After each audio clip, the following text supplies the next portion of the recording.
Selamat datang di channel saya Serangga Gatal. Jangan lupa di subrek, like and share.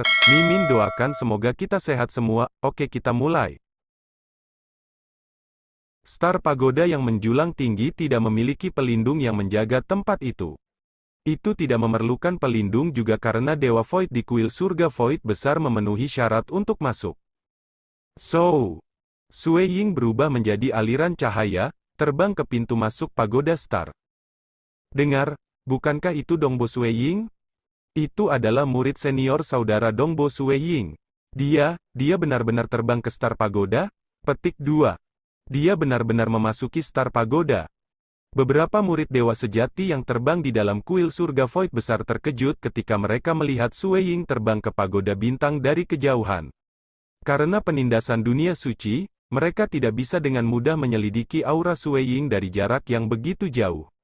Namun, hanya mereka yang telah mencapai ranah Dewa Void yang dapat memasuki pagoda bintang. Ini tidak bisa dilanggar. Dia sudah menjadi Dewa Void. Banyak murid dewa sejati agak terdiam. Dia hanya memasuki kuil surga Void besar untuk waktu yang tidak terlalu lama dan telah berpartisipasi dalam pertempuran murid dewa sejati yang terbaru. Namun, dia telah melanjutkan untuk terobosan ke alam Dewa Void. Meskipun demikian, ada banyak murid yang merayakan, karena mereka sekarang memiliki kesempatan lebih besar untuk masuk 10 besar dengan murid berjubah emas menerobos ke alam Dewa Void. Akan lebih baik jika 8 dari 10 berhasil menembus.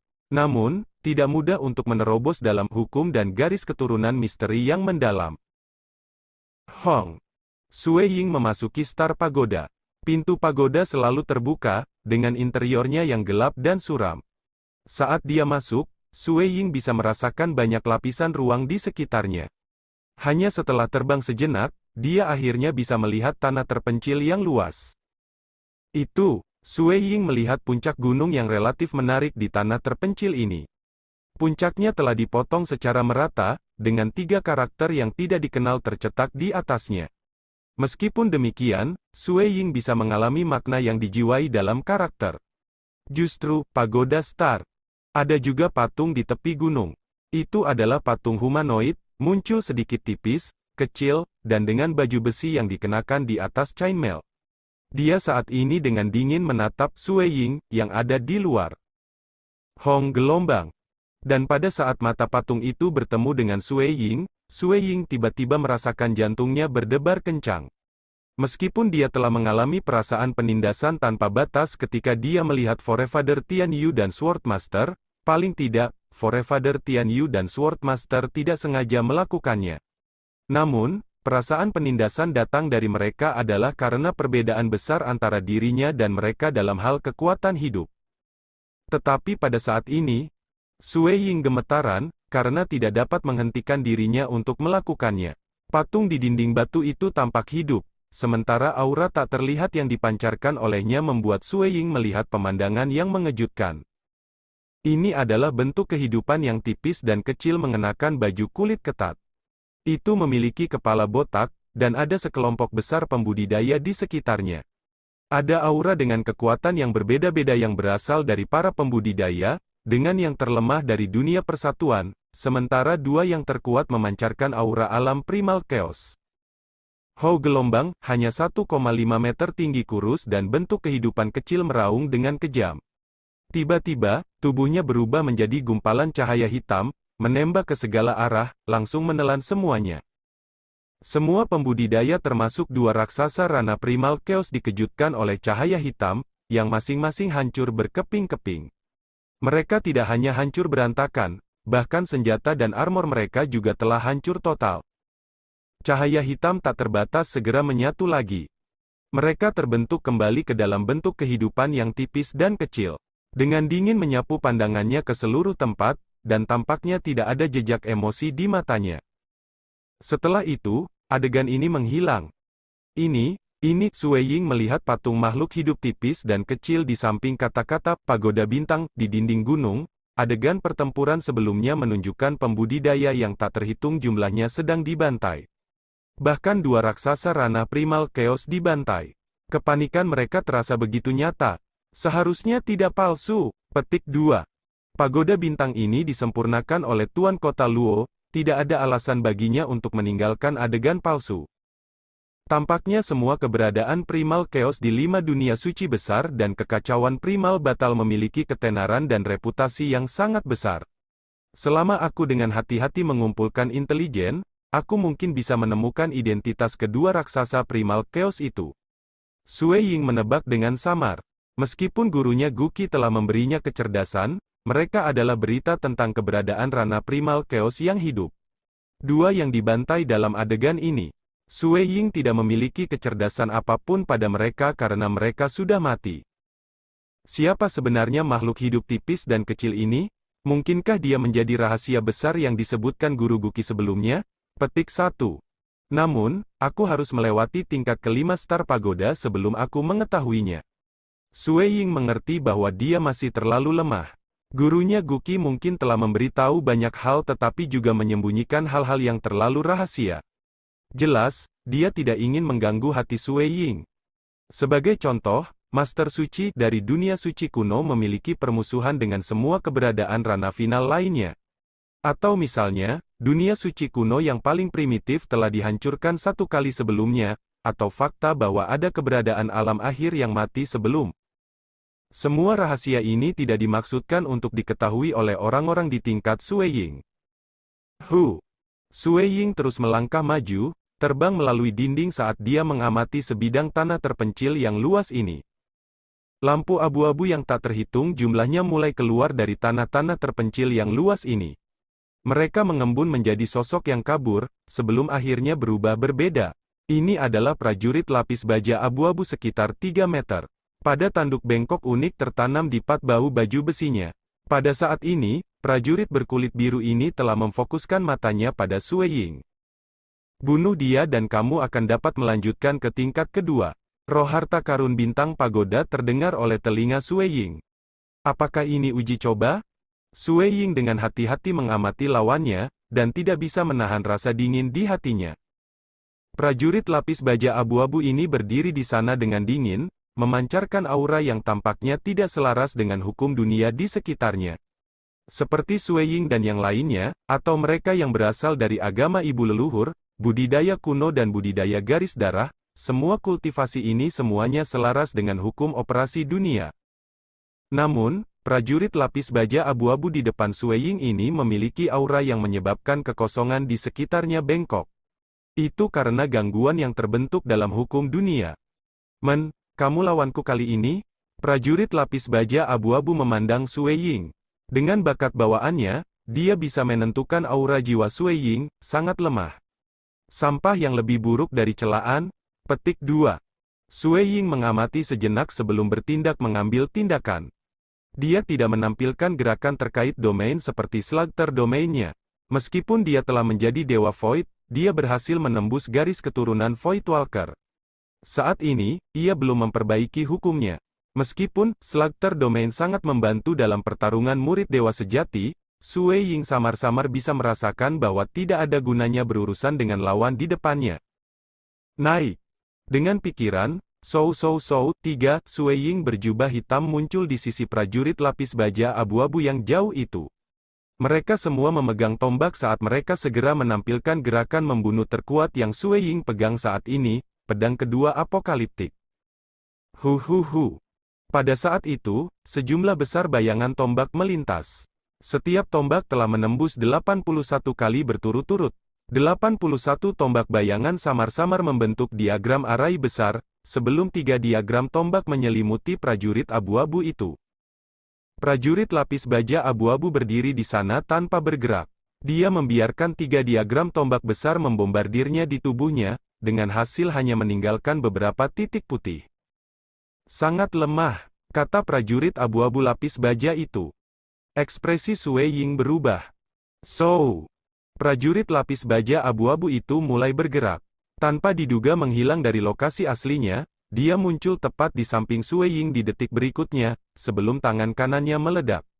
Kedua lengannya tampak seperti pedang ketika gerakan tangan kanannya menyebabkan kekuatan destruktif yang menyapu seluruh tubuh Sue Ying. Tubuh Sue Ying juga hilang. Muncul kembali di kejauhan, Sue Ying memandang dengan khusyuk pada prajurit beruban itu. Teleportasi? Penindasan dunia suci sangat kuat. Dewa Void biasa di alam asal kelahiran tidak bisa berteleportasi sama sekali. Menjadi Void Walker yang melangkah ke ranah asal kelahiran, Sui Ying bisa berteleportasi. Namun, dia tidak pernah menyangka lawannya juga bisa melakukannya. Dia benar-benar bisa berteleportasi. Pada saat prajurit berjubah abu-abu itu melambaikan pedangnya, dia menemukan bahwa serangannya hanya mengenai citra setelahnya. Sui Ying juga mengerti bahwa tubuh pihak lain terlalu kuat. Inkarnasinya sendiri tidak bisa mengancam pihak lain sama sekali. Oleh karena itu, ia mengeluarkan tombak violetnya dan langsung melanjutkan dengan pertempuran jarak dekat. Sua. Prajurit lapis baja abu-abu melintas terus-menerus di samping sosok Sui Ying. Mereka bertempur dalam pertempuran jarak dekat pada saat ini. Karena kekuatan tubuhnya, Sui Ying hanya akan berada dalam kondisi yang sedikit tidak menguntungkan setiap kali senjata mereka bentrok. Meskipun aura jiwanya terasa lemah, kekuatannya sebenarnya sebanding dengan milikku. Kultivator dari kuil Void surga besar ini benar-benar dapat bertarung melintasi alam. Prajurit lapis baja abu-abu itu berpikir sambil membunuh niat di dalam hatinya menjadi lebih terkonsentrasi. Setengah jam kemudian, pintu pagoda bintang terbuka sebelum Sui Ying muncul dari dalam. Dia sedikit pucat saat energi buas dikeluarkan dari tubuhnya. Saat dia memasuki dunia luar, energi biadab keabu-abuan itu meraung sebelum menghilang ke kehampaan. Meskipun berusaha keras tanpa keraguan atas cedera aku, yang terbaik yang bisa aku lakukan adalah melukainya. Aku pasti tidak bisa membunuhnya. Sui Ying memandang pintu masuk di depannya, tingkat pertama Star Pagoda sudah sekuat itu? Petik 2.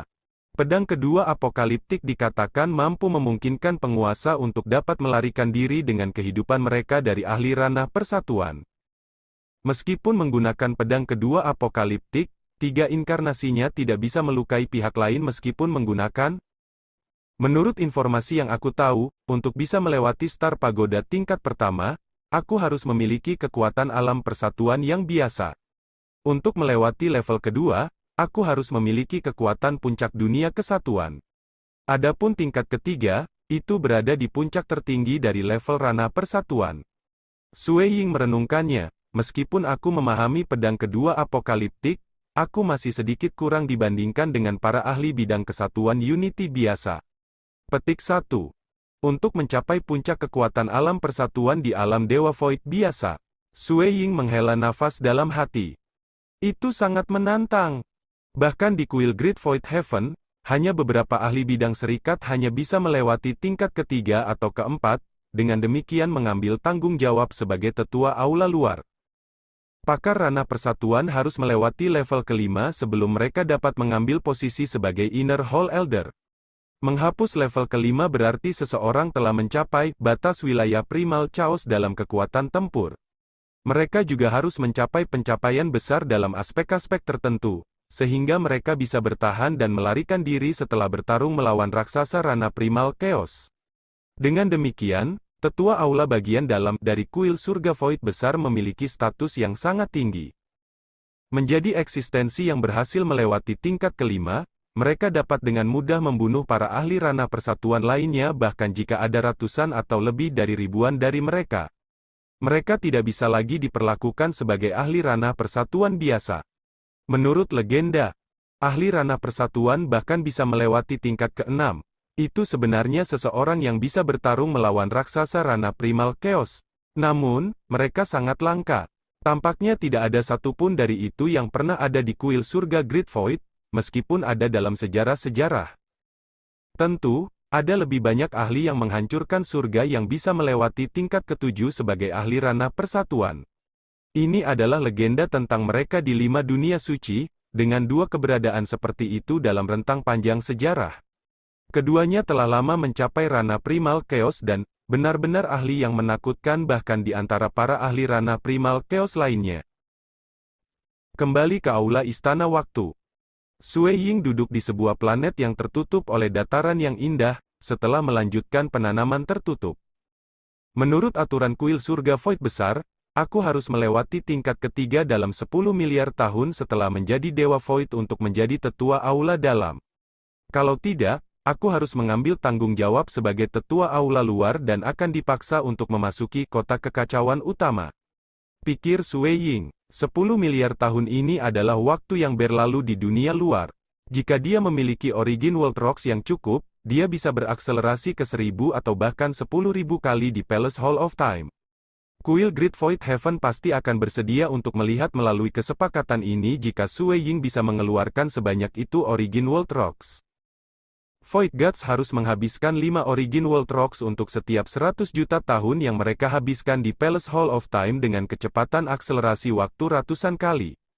Jika dia berkultivasi di sini selama 10 miliar tahun, itu berarti 500 keping origin world rocks, bukan jumlah yang dia mampu.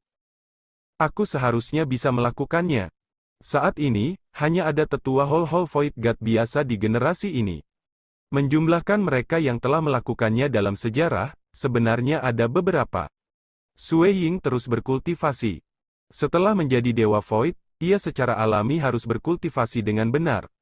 Sebelumnya, dia hanya memasuki Star Pagoda untuk melihatnya. Karena tubuhnya telah menembus ke tingkat Dewa Void, tubuhnya yang berdaging telah memelihara jiwanya, memungkinkannya untuk secara bertahap tumbuh lebih kuat. Tingkat jiwanya akan meningkat secara kualitatif, memungkinkan kecepatan pemahaman Sui Ying melambung. Saat ini, ia fokus pada Dao of Mirage, Dao of Slugter dan Dao of Ripple. Tentu saja, pemahamannya sebelumnya dalam Dao Mirage dan Dao of Slugter akan memungkinkannya untuk menerobosnya. Waktu berlalu.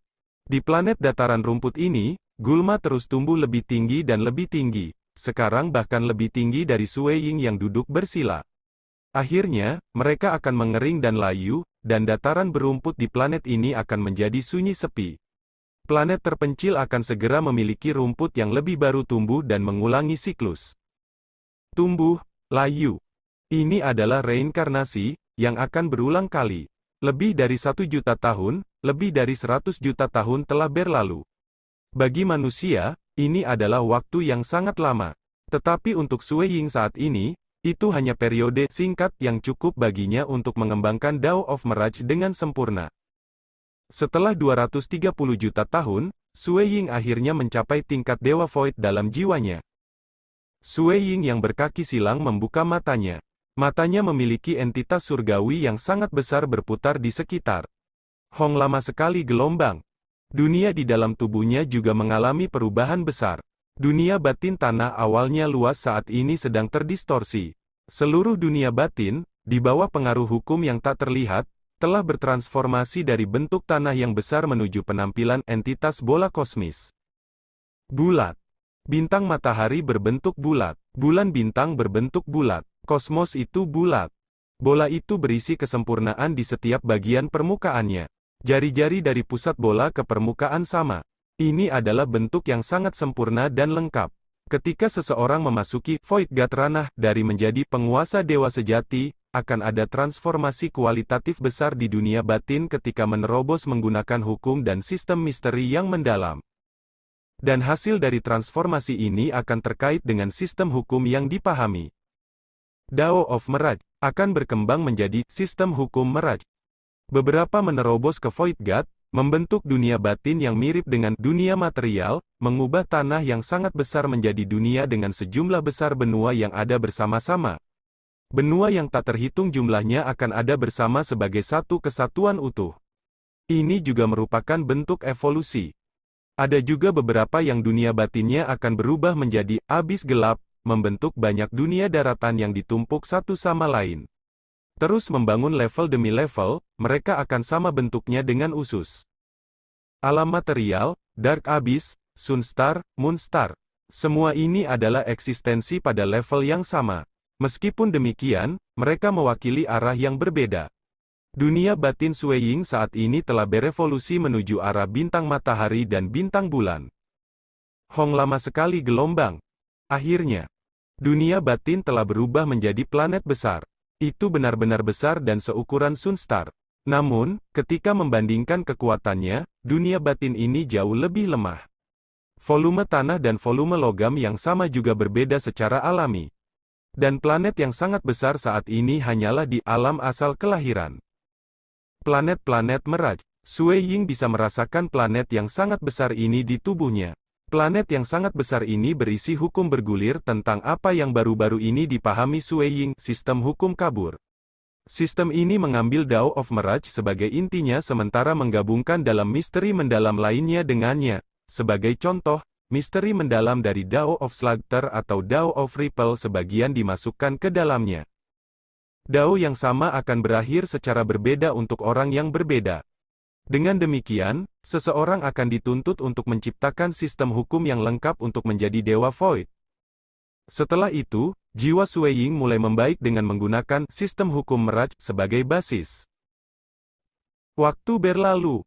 Setelah sekitar 200 juta tahun sejak terobosan Dao of Mirage-nya, karena dia sebelumnya telah memahami pedang kedua apokaliptik dan juga memiliki pengalaman menembus Dao of Mirage, Sue Ying segera menerobos dalam Dao of Slugter-nya hanya dalam 150 juta tahun. Meskipun demikian, Dao of Ripple, yang terakhir membutuhkan waktu dan upaya yang relatif lama. Sue Ying tidak terburu-buru. Seperti gurunya Bloodset God Emperor, itu benar-benar melelahkan baginya untuk menerobos hukum dan misteri yang mendalam juga. Dia menghabiskan sebagian besar upayanya pada 13 pedang apokaliptik. Menjadi penguasa yang memahami pedang kedua apokaliptik, dengan Dao of Slugter-nya ditembus, itu memungkinkannya untuk mulai memahami pedang ketiga. Ini memberi Sue Ying panen sering. Dia juga memperdalam pemahamannya tentang Dao of Ripple. Lagi pula, yang cakrawala dan wilayahnya tinggi, kesulitan memahami secara alami akan berkurang. Dia tidak terburu-buru. Waktu di Palace Hall of Time disimpan pada percepatan 100 kali, memungkinkannya untuk berkultivasi dengan kecepatan yang tidak terburu-buru. Star Pagoda yang menjulang tinggi tidak memiliki pelindung yang menjaga tempat itu. Itu tidak memerlukan pelindung juga karena... Sekian dulu update-annya, tunggu lanjutannya di channel saya Serangga Gatal, di subscribe ya guys. Terima kasih.